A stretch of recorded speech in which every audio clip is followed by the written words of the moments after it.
ચલો મિત્રો, હવે આગળનો આપણો ટોપિક છે વાયુરંધ્ર, જેને આપણે પર્ણરંધ્ર પણ કહીએ છીએ. બરોબર. તો પર્ણરંધ્ર છે તે સૌપ્રથમ વખત કઈ જગ્યાએ આવેલું હોય છે? તો કે વનસ્પતિની અંદર. બરોબર. પર્ણની અંદર નાના નાના છિદ્રો જે જોવા મળે છે, બરોબર, નાના નાના જે છિદ્ર જેવી રચના જોવા મળે છે તેને કહેવામાં આવે છે પર્ણરંધ્ર. બરોબર. પર્ણરંધ્રનું કાર્ય શું હોય છે? વાયુઓનું વિનિમય કરવું. તેથી તેને વાયુરંધ્ર તરીકે પણ તેને ઓળખવામાં આવે છે. બરોબર. વનસ્પતિના જે મૂળ પ્રકાંડ અને પર્ણ, બરોબર, ત્રણેય ભાગોની અંદર શું થશે? તો કે વાયુઓનું વિનિમય થાય છે. અહીં તમને વાયુરંધ્રની રચના આપેલી છે, આકૃતિ તમને દોરેલી છે. તો વાયુરંધ્રની રચનાની અંદર, બરોબર, જે તેના રક્ષક કોષો તરીકે તેને ઓળખાતા બે ભાગો આવેલા હોય છે. વચ્ચેનો ભાગ છે તેને કહેવામાં આવે છે વાયુરંધ્રીય છિદ્ર. બરોબર. તો વાયુરંધ્ર ક્યારે જરૂર પડશે? તો કે વનસ્પતિ છે તે પ્રકાશ સંશ્લેષણની પ્રક્રિયા કરે છે ત્યારે તેને કાર્બન ડાયોક્સાઇડની જરૂર પડે છે. તો જ્યારે તે કાર્બન ડાયોક્સાઇડની જરૂર પડશે ત્યારે આ વાયુરંધ્ર છે તે ખુલી જાય છે. જ્યારે પ્રકાશ સંશ્લેષણની પ્રક્રિયા પૂર્ણ થઈ જશે રાત્રિય દરમિયાન, તો આ જે વાયુરંધ્ર છે તે કેવા થઈ જશે? બંધ થઈ જાય છે.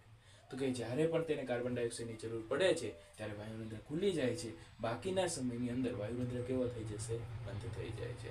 અને વાયુરંધ્ર ખોલવા અને બંધ કરવાનું કાર્ય છે જે શેના દ્વારા થાય છે?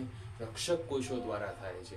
અને અહીં જે રક્ષક કોષો છે તેની અંદર જ્યારે પાણી ભરાય છે, બરોબર, ત્યારે તે શું થઈ જશે? ખુલ્લી જશે. અને જ્યારે તેની અંદર રહેલું જે પાણી છે તે દૂર થશે ત્યારે તે કેવા થઈ જાય છે? તો કે બંધ થઈ જશે. બરોબર. વાયુરંધ્રને શું કરી નાખે છે? બંધ કરી દે છે. રક્ષક કોષો છે તે સંકોચાઈ જાય છે.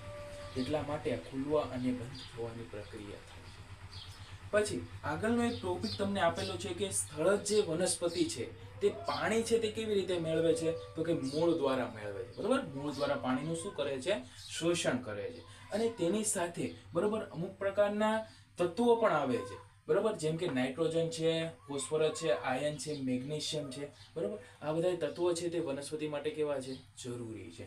જેમ કે નાઇટ્રોજન છે, તો નાઇટ્રોજનનો ઉપયોગ શું છે? તો કે પ્રોટીન અને કેટલાક જે સંયોજનોના સંશ્લેષણની અંદર પણ નાઇટ્રોજનનો ઉપયોગ થાય છે. તમને કીધું છે કે નાઇટ્રોજન છે તે અકાર્બનિક સ્વરૂપે પણ મળે છે, જેમ કહેવામાં આવે છે નાઇટ્રેટ અને નાઇટ્રાઇટ. બરોબર.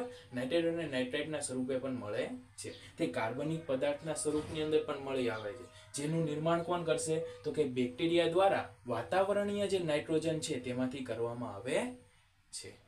બરોબર.